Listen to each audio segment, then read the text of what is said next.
Oh, hey. What's going on, everybody? It's me, Super Bro, and welcome to my ristorante. Okay, so I'm only in my kitchen. Well, what better way to end off the new year with some delicious pizza? Welcome to my pizza tower video, everybody.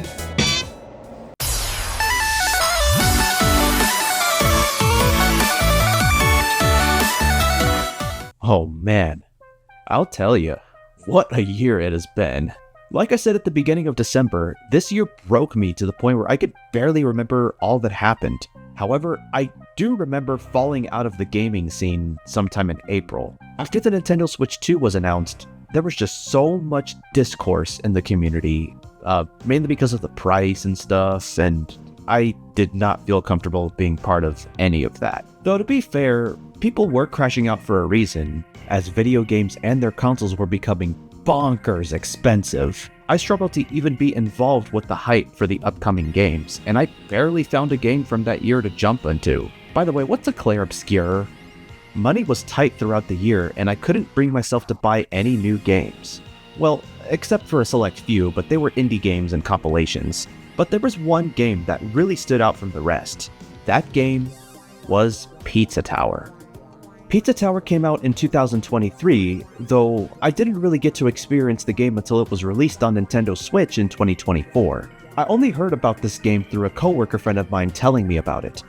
All I remember was them telling me that it was like Wario Land, and that it's got a unique art style that kind of recaptures the classic cartoons. Then I looked at videos about Pizza Tower, and wow, did it look exhilarating. However, I wasn't exactly sure I was going to like it at first, since it had the whole escape sequence thing straight from Wario Land 4 on the GBA and Wario Land Shake It on the Wii. Being on a timer always stressed me out, so I ended up passing on it for a while. Fast forward to August 27th, 2024, Pizza Tower was announced for the Nintendo Switch during an Indie World showcase, and then I'd forgotten about it for a while due to a convention weekend I had to prepare for. I had 3 new cosplays planned for that weekend too.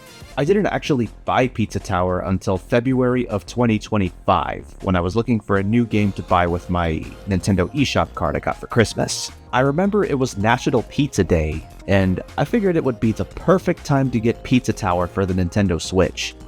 And so, here we are. I picked up this game again and again all year in 2025. It's the most fun I've ever had playing a 2D platformer. The controls are so fluid and responsive. Peppino was so much fun to control. The levels are wonderfully detailed and well animated, and oh my god, the music! Okay, I'm getting ahead of myself. Let's go over why this game left the biggest impact on my life in 2025.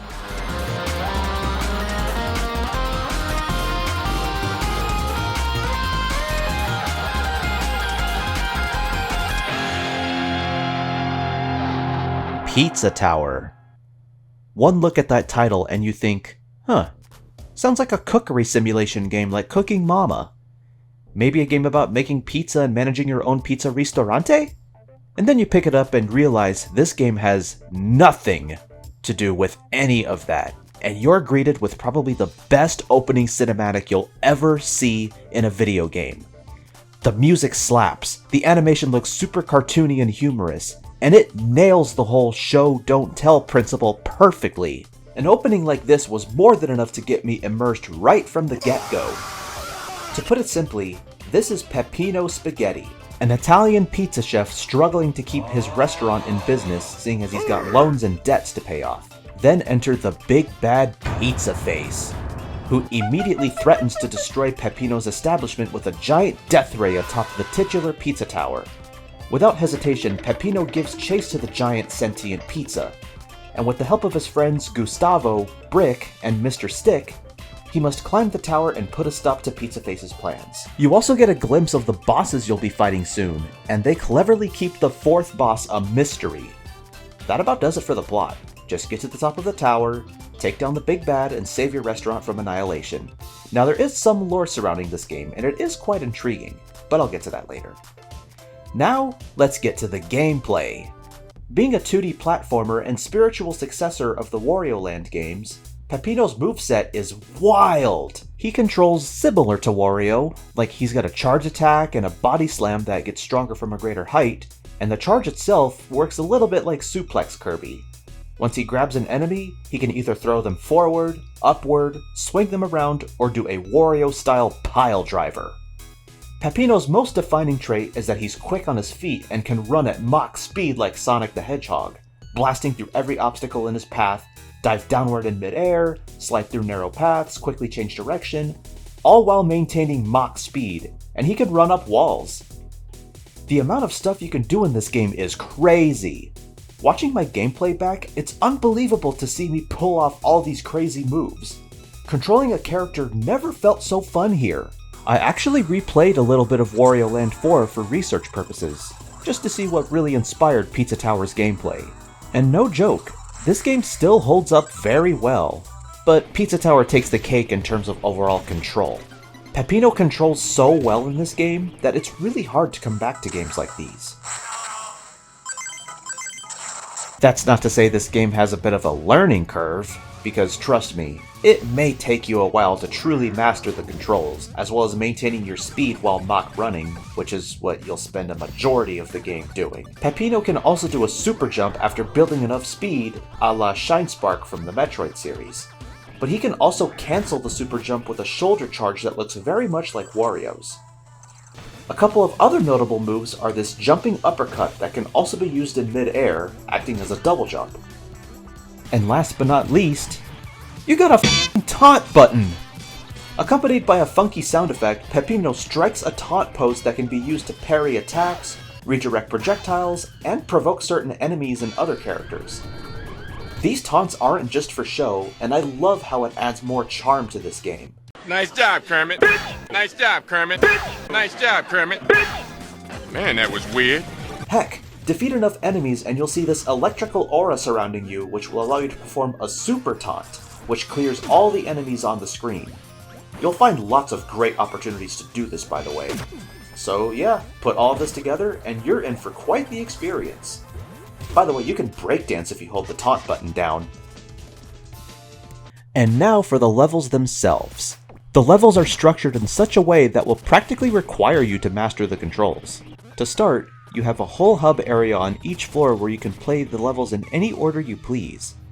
Each time you enter a level, you're greeted with a nice little title card accompanied by the acapella straight from Super Mario Sunshine, and I love it! I also love how it gives you a taste of the tune you'll hear in the levels. Like I said, the amount of detail that goes into this game is insane! I also love how nearly everything is pizza themed. From the environments, the enemies like the Pizzards, the pepperoni goblins, the ninja slices. Oh man, I think I'm hungry now. Each level has its own distinct theme and new gimmicks, while at the same time giving you plenty of space to utilize Peppino's moveset. The main objective of each level is to locate and save the 5 top-ins, which you need to unlock the boss gates in each floor. Unlike Wario Land 4's jewel pieces, you don't exactly have to find every top-in. Just find enough to get the cash you need to rent a boss gate from Mr. Stick. It's recommended that you explore each level as much as you can anyways. There's lots of fun to be had here, and you can feel comfortable knowing that Peppino can't really die. Every time you take damage, you'll just lose points, and you'll most likely lose your combo streak in the process. But thankfully, there's no major penalty. Well, except for when you hurt Peppino too many times and you're greeted with this. Yeah, Pizza Tower is filled to the brim with cursed images. But that's what makes it so over the top and hilarious. Not once did I ever cringe at any of this game's corny and sometimes disturbing imagery. Except for maybe the oh shit level, but I'll get to that later. Once you reach the end of the stage, you'll find Pillar John. You destroy it, and it's pizza time! The whole place is about to collapse, and you must make a mad dash all the way back to the beginning of the level before the time runs out. And if this music that plays during the escape sequence doesn't get your blood pumping, I don't know what else will. Thankfully, you're given more than enough time to escape the level, so it doesn't feel completely stressful. Just do what you can, collect what you can, and maybe find some extra points and secret dimensions on the way. Maybe even locate the janitor Jerome and have him unlock a door that leads to a secret treasure on your way back. Not every escape sequence plays out the same, though. It's not always replaying the entire level in reverse. You'll often have to take a whole other way that leads back to the beginning. Just like Wario Land 4 and Shake It, the path you took to get here will change, as the John blocks that were transparent before become solid, and vice versa. It makes it to where you have to take alternate routes during the escape. And what happens if the time runs out, you ask? Well, first off, the music grows more intense when you have a minute left, and then it grows unsettling when you got less than 30 seconds. Once that timer reaches 0, Pizza Face appears and starts chasing you. You'd better not be in a cramped space, otherwise he will catch you. And then you're booted from the level and have to do everything all over again. Also, side note, not even the secret dimensions will save you. Pizza Face will chase you to the ends of the earth once he appears. Also, if you stand still, you'll see Peppino literally just panicking. I mean, look at the guy. It's like, come on, let's get a move on, the whole place is gonna come down. If you want a better score, and if you're feeling extra daring, you also have the option to do a second lap via the pizza portal not too far from the level's entrance, which will increase your score greatly, guaranteeing a better rank, but you'll have to do that same escape sequence again. And you're greeted with another track, The Death I Deserve Ioli. But if you can master Peppino's crazy moves and maintain Mach speed the whole way, you should have no problem at all. Just make sure you have enough time to actually escape. It's especially crucial if you want to go for that elusive but juicy P rank. You can also taunt a couple of times just before you exit, and you can get a higher score that way too. That's pretty much how the whole game plays out. It's overall a great time. That's not to say this game is perfect. No, far from that. I already mentioned that the levels have a different flavor to them. Most of them are fun, while others can be damn annoying. Here are my few peeves with Pizza Tower. Once again, returning from Wario Land 4 are the many transformations. The heavy knight armor can be fun, especially with being able to double jump, but once you slide down a slope, you have continuous momentum that makes it a bitch to control. Especially when beginning the escape sequence in Pizzascape. Blood Sauce Dungeon is the 4th level in this game, and it is hard for the wrong f***ing reasons. Mainly the achievements, and I'm surprised I was able to get that one achievement for not getting hurt by a single pizza cutter. The Weenie Mounts and Fast Food Saloon are super fast, which I'm all for, but you have to remember to jump off, otherwise you will lose valuable time, especially when you need to clear those stupid rats and keep your combo going. Rolling Barrel in Crust Cove is a lot better than the Weenie Mounts, but they feel so heavy that you might end up hitting a wall or bouncing the other way. Once you reach the Gnome Forest in Floor 3, you get to play as Gustavo and Brick, which, I'll be honest, are just about as fun to play as.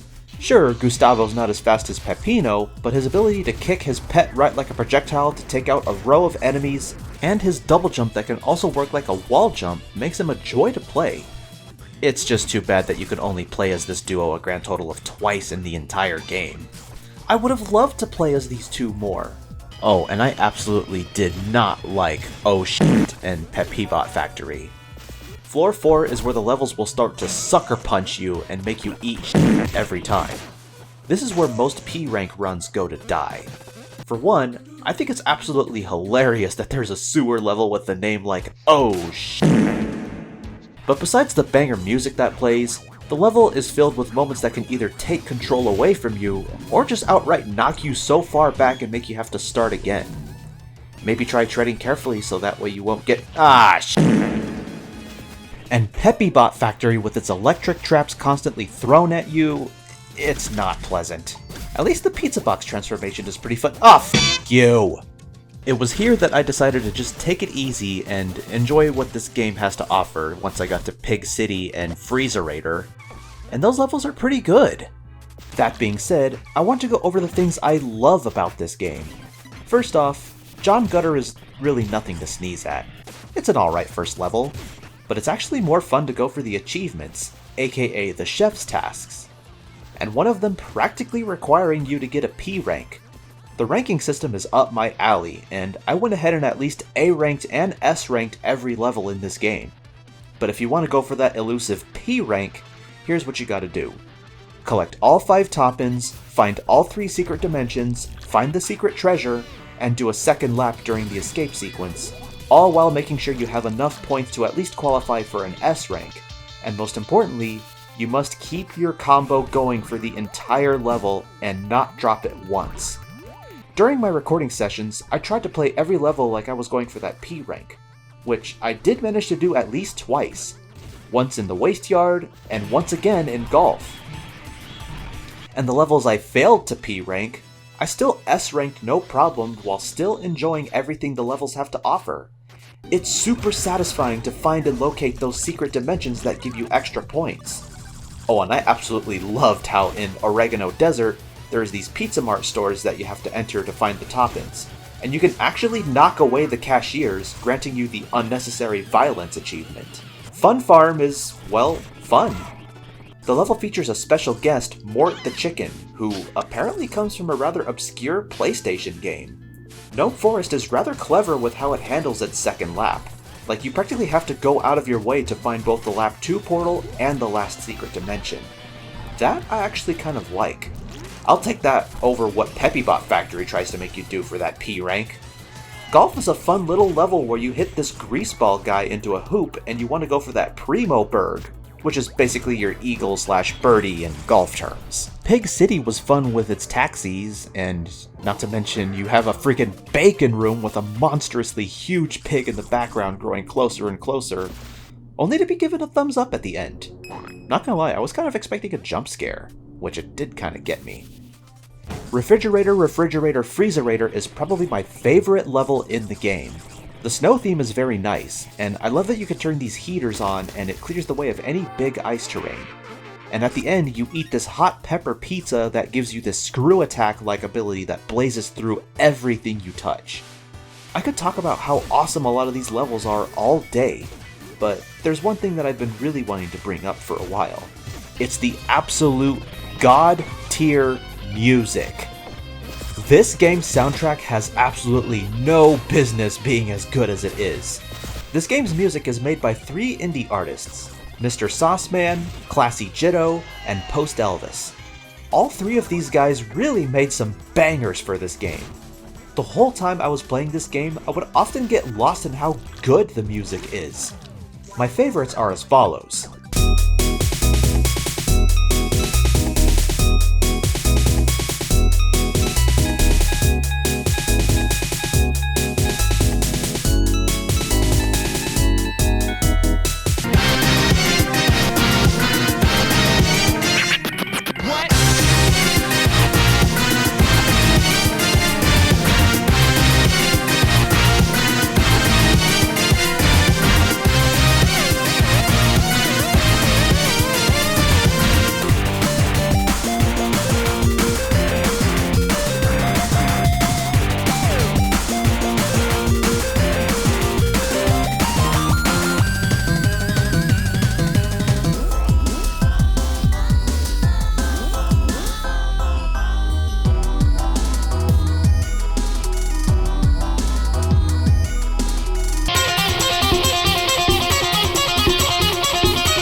Pretty good stuff, huh? I'll get to my 2 absolute favorite songs in the entire game once we get to the end. So once you've collected enough toppins to rent the boss gates from Mr. Stick, you must face the floor's boss in order to access the next floor. The first boss you face is Pepperman. Pretty standard boss fight, just avoid his attacks and then strike once he's open, usually indicated by white flashes. The second phase can be pretty overwhelming with the drawings, busts, and statues coming at you, and don't think it's over once you land the final hit. It's also worth noting that this is the only part of the game where Peppino has hit points, so taking damage actually matters in these boss fights. In Floor 2, you face the Vigilante, basically a boss version of the common cheese slime enemies, except you're given a gun. This is actually my favorite boss fight in the entire game. A couple of people would say otherwise. You can rapidly shoot small bullets, or you can hold the button down for a charge shot that does more damage.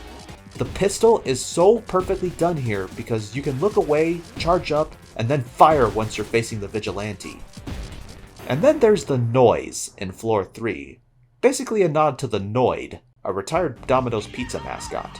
Oh man, this annoying little shit is my least favorite boss. I'll at least give the Noise some credit. Every time you fight him, the patterns are random, so he won't always repeat the same attacks every time you attempt to fight him. You know, there's something about the Noise that I both love and hate at the same time. I mean, this guy straight up flips you off. It's also cool that you can even play as the Noise after beating the game once. More info on that later. Now, do you guys remember how the fourth boss was kept a mystery? Well, that mystery is about to be revealed. Once you open the boss gate in Floor 4, you face off against a fake copy of Peppino. Oh man, this boss is so disturbing, but it's also so funny. It's so cursed and I love it. Fake Peppino uses a more cursed version of Peppino's moves, and even summons other fake clones to attack you up until the real one is present. He even copies the same outfit you're wearing too, and that's an extra touch I can appreciate. It's also worth mentioning that Gustavo matches your outfit too. Once you beat the second phase of the boss fight, you fall into this dark tunnel and— Oh god! What is that?! Oh hell no! I gotta run! Hell to the no, to the no, no, no, to the no, to the hell with this! I'm getting the f*** out of here! Alrighty, we're almost done. We've made it to the 5th and final floor. This one only has 3 levels, starting with Pizza Scare. Kind of a more spooky and gothic take on Pizzascape, but without the knight armor. Instead, you have these exorcists that will grant you temporary invincibility for the sole purpose of taking out the ghosts. I wasn't too fond of this level, to be honest. And then there's Don't Make a Sound. Literally a mascot horror parody a la Five Nights at Freddy's.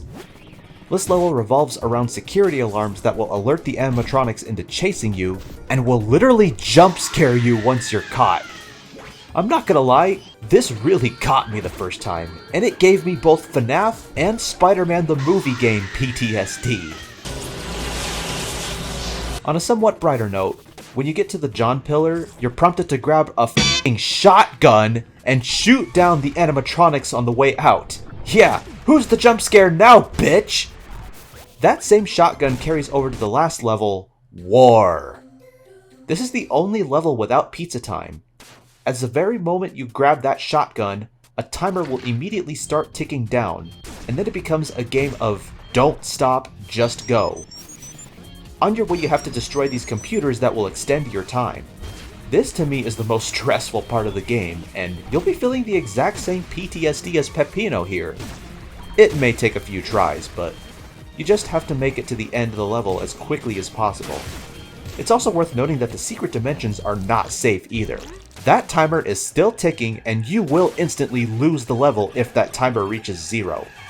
But once you finally make it to the end, it's time for the final confrontation against Pizza Face. Warning: the following section of this review contains major spoilers. If you do not want to hear spoilers, please skip to the next time frame. That being said, it is time for the endgame boss. The Pizza Tower endgame is probably the best experience I ever had. Once you enter that final boss gate, you have to navigate this dark hallway with these faces looking at you. And then you find Pizza Face taking a shower and then hurriedly leaving wrapped in a towel. Yeah, no questions asked here. And now, it's time for the final battle.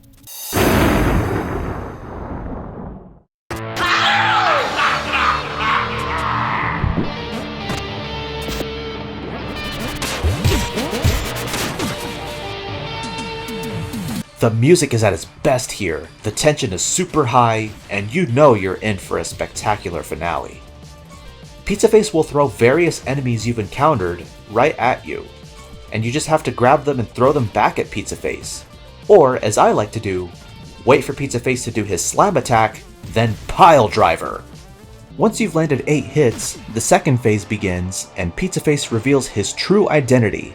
This Ronald McDonald looking motherfucker, Pizza Head. Then you're given the revolver that you used for the vigilante fight, And then cue the music.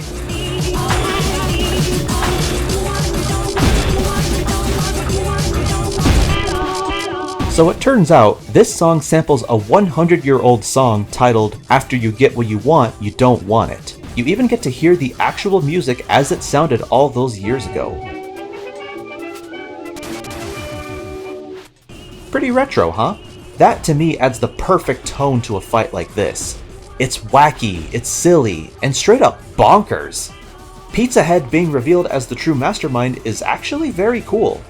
Especially when you learn that this whole time, Pizza Head was broadcasting Peppino's chaotic adventure throughout the tower, as shown in that bouncing TV, which you can also see in the main interface when playing the levels.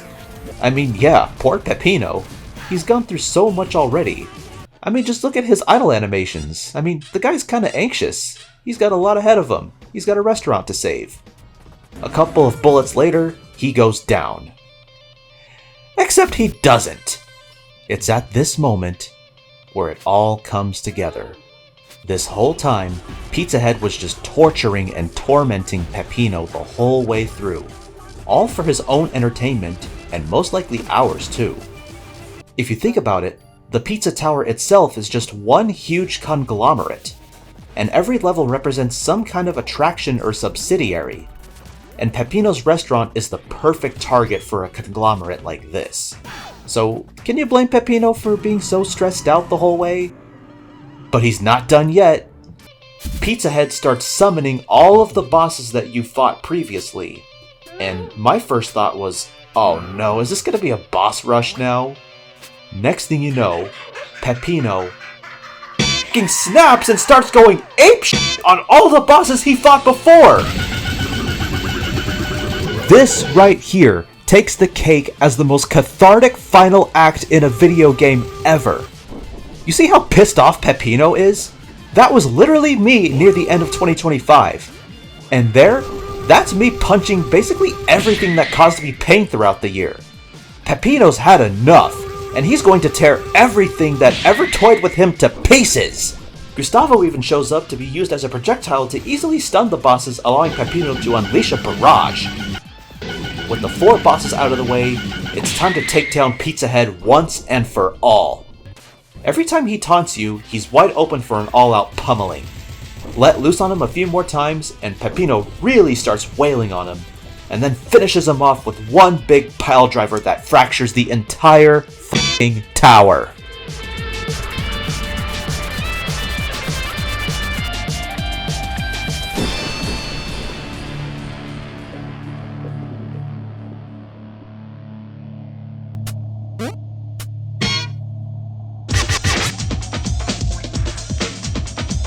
And now, we're at my most favorite part of all, one that has my absolute favorite song in the entire game. Well, one of 2. The Crumbling Tower of Pizza. Destroy one last John Pillar, and everything is thrown at you in this level on your way out of the collapsing tower. And you'll have both allies and enemies follow you as you escape. You'll also notice that a lot of the John blocks you saw before in the hubs have switched to solid and switched to transparent. Which I like that was foreshadowed for this moment. Everything about this final escape sequence I love very much. The music track, Bye Bye There, perfectly encapsulates this feeling of finality, like one big farewell to the journey you took and the things you saw along the way. This isn't like Metroid where it's a stressful rush to get out and numerous things will slow you down on the way, and there's no tedious platforming either. The Crumbling Tower of Pizza just feels right. And again, you're given plenty of time to get out. Escape from the tower and everyone's here with Peppino, filled with relief that he managed to get out of there alive. And if you manage to collect all of the secret treasures, you get to see Pillar John get revived and deliver one devastating uppercut to Pizza Head. And that, my friends, is the end of Pizza Tower. Well, sort of. You get a final judgment for how much progress you made, and that's nice and all, but please take your first judgment with a grain of salt, okay? You do end up unlocking the Noise as a playable character, and he has his own campaign. What makes the Noise different from Peppino is that instead of running up walls, he bounces off of them via his skateboard. His double jump attack goes higher than Peppino's, and he can do this spinning drill attack that makes traversing downward quicker. And he can use his jetpack to super jump anywhere at any time. He can use his noise crusher to easily break steel blocks below him. His transformations function very differently from Peppino's, and he throws bombs in boss fights. You basically get a taste of his more cocky and often sadistic personality throughout your adventure as the Noise. It's also worth mentioning that in his final escape sequence, it has my other favorite track in the game, I Need a Noise. I love this song so much, I've been listening to it a lot. This song has had a chokehold on me for a while. Okay, I know this review has gone long enough, so overall, Pizza Tower has become my favorite indie game of all time, right up there with Cuphead. As for my final thoughts, well, besides the fact that this game is amazing in every way, it had more of a personal impact on me. I've already gone over the things that it's credited for. Its exhilarating gameplay, its near-perfect controls, wacky and colorful level design, banger soundtrack, and that's all fine and good. But when I first started playing Pizza Tower, I was going through a very stressful time in my life. To put it simply, I had a lot of issues going on. Falling out with my roommate, and then having to move, and then things once again not working out in that regard, then having to move again, and then my best friend passed away, and they actually took their own life, which was the biggest blow to me that entire year. Like I said, 2025 straight up broke me. Pizza Tower was one of those games I just found myself coming back to every so often, and it really helped me get through a lot of those tough times. I picked up the game again and again, and sometimes it was to attempt the P ranks, and other times it was to go for the achievements, or just try to find all of the secret dimensions.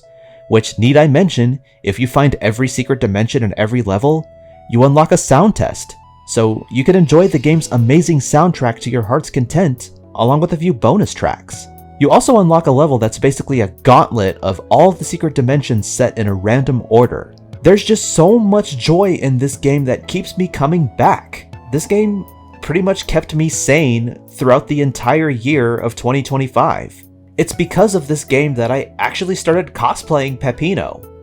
And I love that Pizza Tower's soundtrack is available on nearly every social media platform to use for reels and stories and such. Believe me, I used Pizza Tower's music to heck throughout the year. It's that good. All of this would have never been possible had I not experienced this gem of a game. I know it sounds cheesy, and I'm pretty sure there's a lot more indie games out there that could leave the same impact, and I know Pizza Tower isn't going to be up everyone's alley, but you can't really know for sure. And for that reason, I feel like this is a game I owe everything to. That's all I have to say about it. As both a pizza fanatic and a gamer, this is one of those games that just hits all of the right spots. Just like eating a good pizza, this is a good treat that should be savored with every bite. Like I said, yes, there are other indie games that are more up people's alley, and it's no surprise that Pizza Tower didn't really get any rewards that year, but nothing can really replace my personal experiences with Pizza Tower. I stand by what I said, and I will not back down from it. Pizza Tower is a game that has done so much for me, and I'm just glad that it's a game that has always been there and always will be there. Thank you, Pizza Tower. Thank you, Tour de Pizza. Thank you, McPig, Mr. Sauceman, Classy Jitto, just everyone who worked on this game. Thank you for everything. And thank you everyone for watching. If you like this video, go ahead and hit that like button and subscribe if you want to see more. That being said, I'm Superbro Alex, and this was my review of Pizza Tower. See you guys next time. Goodbye.